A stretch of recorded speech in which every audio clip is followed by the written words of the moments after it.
ఆదికాండం 12వ అధ్యాయం మొదటి వచనంలో దేవుడు అబ్రహామును ఆశీర్వదించి అతనిని గొప్ప జనముగా చేస్తానన్నాడు. నిన్ను ఆశీర్వదించు వారిని నేను ఆశీర్వదిస్తాను, నీ నామమును నేను గొప్ప చేస్తానని ఆ వచనంలో మనం చూడవచ్చు. ఆ తర్వాత 24వ అధ్యాయం మొదటి వచనములో అబ్రహాము బహుకాలము గడిచిన వృద్ధుడయ్యుండెను. అన్ని విషయములలోనూ యెహోవా అబ్రహామును ఆశీర్వదించను. దేవుడు అబ్రహామును అన్ని విషయాలు ఆశీర్వదిస్తున్నాడు. అతనికి వెండి బంగారము, గొర్రెలు, వంటలు, దాసి జనము, కుమారుడు, తనకు అన్ని విధాలుగా కూడా దేవుడు ఏం చేస్తున్నాడంటే తను ఆశీర్వదించి దీవించున్నట్టుగా దేవుని యొక్క వాక్యములో మనం చూడవచ్చు. ప్రియ దేవుని బిడ్డలారా, ఈ విధమైనటువంటి ఆశీర్వాదాలు చేత అబ్రహాము నింపబడ్డాడు. అతడు వేరే వాళ్ళు ఇచ్చేటటువంటి ఆశీర్వాదాల మీద అతడు ఆనుకున్నవాడు కాదు. లోక సంబంధమైనటువంటి ఆశీర్వాదాలు లేక సొదొమ రాజు దగ్గర నుంచి వచ్చేటటువంటి ఆశీర్వాదాన్ని అతడు లక్ష్య పెట్టలేదు, వాటిని తృణీకరించాడు. కానీ సర్వోన్నతుడైన దేవుడు అతను ఆశీర్వదించాడు. అబ్రహాము దాసుడైన ఎలియాజరు తన కుమారుడైన ఇస్సాకుకు వివాహ సంబంధం చూడడానికి వెళ్ళినటువంటి సందర్భంలో ఏమంటున్నాడంటే, ఎలియాజరు అన్న మాట 24వ అధ్యాయం ఆదికాండం 34-35 వచనాల్లో అతడు ఇట్లనెను, నేను అబ్రహాము దాసుడును, యెహోవా నా యజమానుని బహుగా ఆశీర్వదించను గనుక అతడు గొప్పవాడాయను. నా యజమానుని యెహోవా బహుగా ఆశీర్వదించాడని దేవుని వాక్యము మనకు తేటగా తెలియజేస్తుంది. దేవుని బిడ్డలారా, నా యజమానుని యెహోవా బహుగా ఆశీర్వదించాడు. అన్ని విషయాలు ఆశీర్వదించాడు, బహుగా ఆశీర్వదించాడు. ఇలాగూ ఇట్టి ఆశీర్వాదాలు నీ సొంతం అవ్వాలంటే, నా సొంతం అవ్వాలంటే, మన సొంతం అవ్వాలంటే అది యేసుక్రీస్తు ద్వారానే సాధ్యమని దేవుని యొక్క వాక్యం ద్వారా దేవుడు సెలవిస్తున్నాడు. అది యేసుక్రీస్తు ద్వారా సాధ్యం. ఎలా సాధ్యం అది అనేటువంటి విషయానికి మనం వచ్చినట్లయితే, ప్రియ దేవుని బిడ్డలారా, యేసుక్రీస్తు ప్రభువుని వ్యక్తిగత రక్షకుడిగా అంగీకరించడం ద్వారా, ఆ తర్వాత యేసు రక్తములో మన పాపపు జీవితాన్ని కడుక్కునటం ద్వారా, ఇక యేసుక్రీస్తు ప్రభు అని మన నోటితో ఒప్పుకొని యేసుక్రీస్తు నామములో బాప్తిస్మము పొందుట ద్వారా, యేసుక్రీస్తు ప్రభు వారి యొక్క సంఘములో ఆయన శరీరములో సభ్యులమై ఉండుట ద్వారా అబ్రహాముకు దేవుడిచ్చిన ఆశీర్వాదాలు మన సొంతం చేస్తానని ఆయన చెబుతున్నాడు.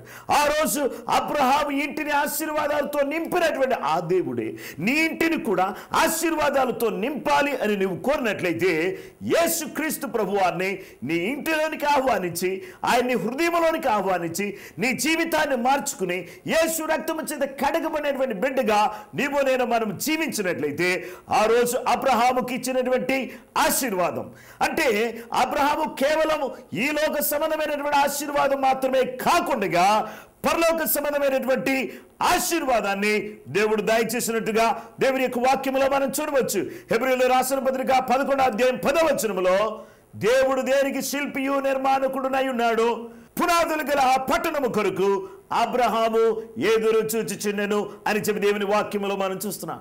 అబ్రహాము ఏం చేస్తున్నాడంటే ఎదురు చూస్తున్నాడు. అబ్రహాము దేనికోసం ఎదురు చూస్తున్నాడు? పునాదులు కలిగిన పట్టణం కొరకు ఎదురు చూస్తున్నాడు. అబ్రహాముకి ఏ పట్టణం ఉంది? పునాదులు కలిగిన పట్టణం ఉంది. అది ఎక్కడుంది అని అంటే, ఈ లోకాన్ని విడిచిపెట్టిన తర్వాత వచ్చేటటువంటి జీవితంలో, అంటే మరణం తర్వాత వచ్చేటటువంటి జీవితంలో అతని కొరకు పునాదులు కలిగినటువంటి పట్టణం ఉన్నట్టుగా దేవుని యొక్క వాక్యములో మనం చూడవచ్చు. అతని కొరకు పునాదులు కలిగినటువంటి పట్టణము అతని కొరకు ఉంది. దేవునికి స్తోత్రం. దేవుని బిడ్డలారా, అబ్రహాము పొందిన ఆశీర్వచనము అంటే ఈ లోకములో ఉన్నప్పుడు దీవెనకరంగా ఉండడం, ఈ లోకాన్ని విడిచిపెట్టిన తర్వాత పునాదులు కలిగినటువంటి శ్రేష్టమైన పట్టణములో అడుగు పెట్టడం. కాబట్టి అలాగూ అబ్రహాము యొక్క ఇల్లు ఆశీర్వాదాలతో నింపబడిన ఇల్లుగా మనం చూస్తున్నాం. ఈరోజు నీ ఇల్లు, నా ఇల్లు, మనందరి ఇల్లు కూడా, మనందరి జీవితాలు కూడా ఆశీర్వాదాలతో నింపబడడానికి, మనము అట్టి ఆశీర్వాదాలకు వారసులం అవ్వాలంటే యేసుక్రీస్తు ప్రభువుని మన జీవితంలో కలిగి ఉండటం ద్వారా ఇట్టి ఆశీర్వాదాలు మనం సొంతం చేసుకోగలమని దేవుని యొక్క వాక్యం ద్వారా దేవుడు మనతో మాట్లాడుతున్నాడు. ఈ ఆశీర్వాదం నీకు కావాలా? ఈ ఆశీర్వాదం నీవు పొందుకోవాలనుకుంటున్నావా? ఈ ఆశీర్వాదానికి నువ్వు వారసులం అవ్వాలనుకుంటున్నావా? నీ ఇల్లు ఆశీర్వాదాలతో నింపబడాలని నువ్వు కోరుతున్నావా?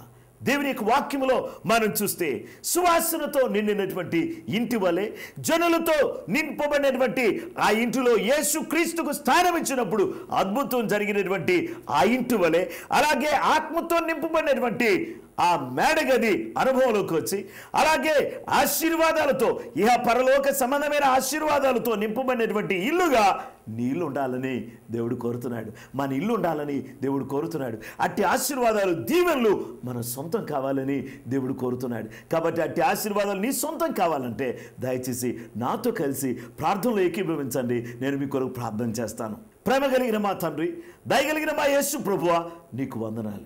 ఈ సమయంలో ప్రభువా నైనా నిండినటువంటి గృహాలను మేము చూస్తూ వచ్చాం. దేవానికి స్తోత్రం చెల్లిస్తున్నాం తండ్రి. ఆ రోజు సువాసనతో నిండినటువంటి ఆ ఇంటిలో నాయనా బెతనియాలో మీరు చేస్తున్న కార్యం కొరకు వందనాలు. అలాగే సమాజపు మందిరపు అధికారి ఇల్లు జనులతో నింపబడింది. మా ఇల్లు జనులతో నింపబడితే లాభం లేదు, కానీ నాయన నీ వచ్చి అడుగు పెడితే చాలు ప్రభువా, మరణమైనా అక్కడ జీవంగా మార్చబడుతుంది. కాబట్టి నీకు వందనాలు చెల్లిస్తున్నాం.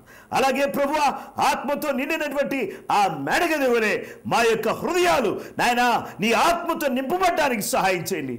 నాయన యేసు క్రీస్తు ప్రభువుని రక్షకుడిగా అంగీకరించడం ద్వారా మా ప్రభు, మా రక్షకుడా, మా జీవితాలు మార్చుకోవడానికి సహాయం చేయండి. యేసు నీకు వందనాలు చెల్లిస్తున్నాం. అబ్రహాముకు నాయన మీరు ఇచ్చిన ఆశీర్వచనం యేసు క్రీస్తు ద్వారా నాయన తండ్రి ఆత్మను గుర్చిన ఆ వాగ్దానం మా జీవితంలో మాకు నాయన ఇచ్చినందుకు నీకు స్తోత్రం చెల్లిస్తున్నాం. మాకు ఇచ్చిన ఆశీర్వాదాల కొరకు వందనాలు. బానిసత్వము నుండి నాయన చీకటి బ్రతుకులో నుండి మమ్మల్ని విడిపించుటకు వచ్చిన మా పరలోకపు తండ్రి నీకు స్తోత్రం చెల్లిస్తున్నాం. దేవా, మీ ప్రియకుమారుడు యేసు క్రీస్తును బట్టి నీకు వందనాలు చెల్లిస్తున్నాం.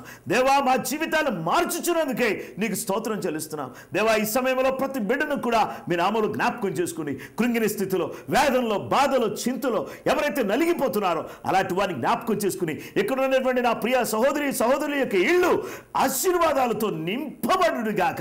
యేసు నామములో ప్రతి వ్యక్తి జీవితం కూడా నీ ఆత్మతో, నీ కృపతో, నీ శక్తితో, నీ అద్భుతాలతో నింపబడుగాక. నీ సహాయ సన్నిధిని ప్రతి బిడ్డకు దయచేయమని యేసు నామములో ప్రార్థన చేసి అడుగుచున్నాము తండ్రి. ఆమేన్. మన పరమ తండ్రి అయిన దేవుని ప్రేమ, కుమారుడని యేసుక్రీస్తు ప్రభువారి యొక్క కృప, పరిశుద్ధాత్మ దేవుని అన్యోన్య సహవాసము, సమాధానము కుడుమున మనకును సకల లోకములో ఉన్న పరిశుద్ధులకు నిత్యము దేవుని కృప తోడై నడిపించునుగాక. ఆమేన్. ఇంతవరకు ఈ శ్రేష్టమైన సందేశాన్ని ఆలకించిన మీ అందరికీ ప్రభువైన యేసుక్రీస్తు నామములో వందనాలు. ఈ సందేశం మీకు ఆశీర్వాదకరంగా ఉందా, దీవెనకరంగా ఉందా ఉంటే ఇప్పుడే వెంటనే మాకు తెలియచేయండి. ఫోన్ ద్వారా కానీ, ఈమెయిల్ ద్వారా కానీ, లేదా ఉత్తరముల ద్వారా. మీకోసం మేము పాస్టర్ గారితో కలిసి ప్రార్థిస్తాం. మా అడ్రస్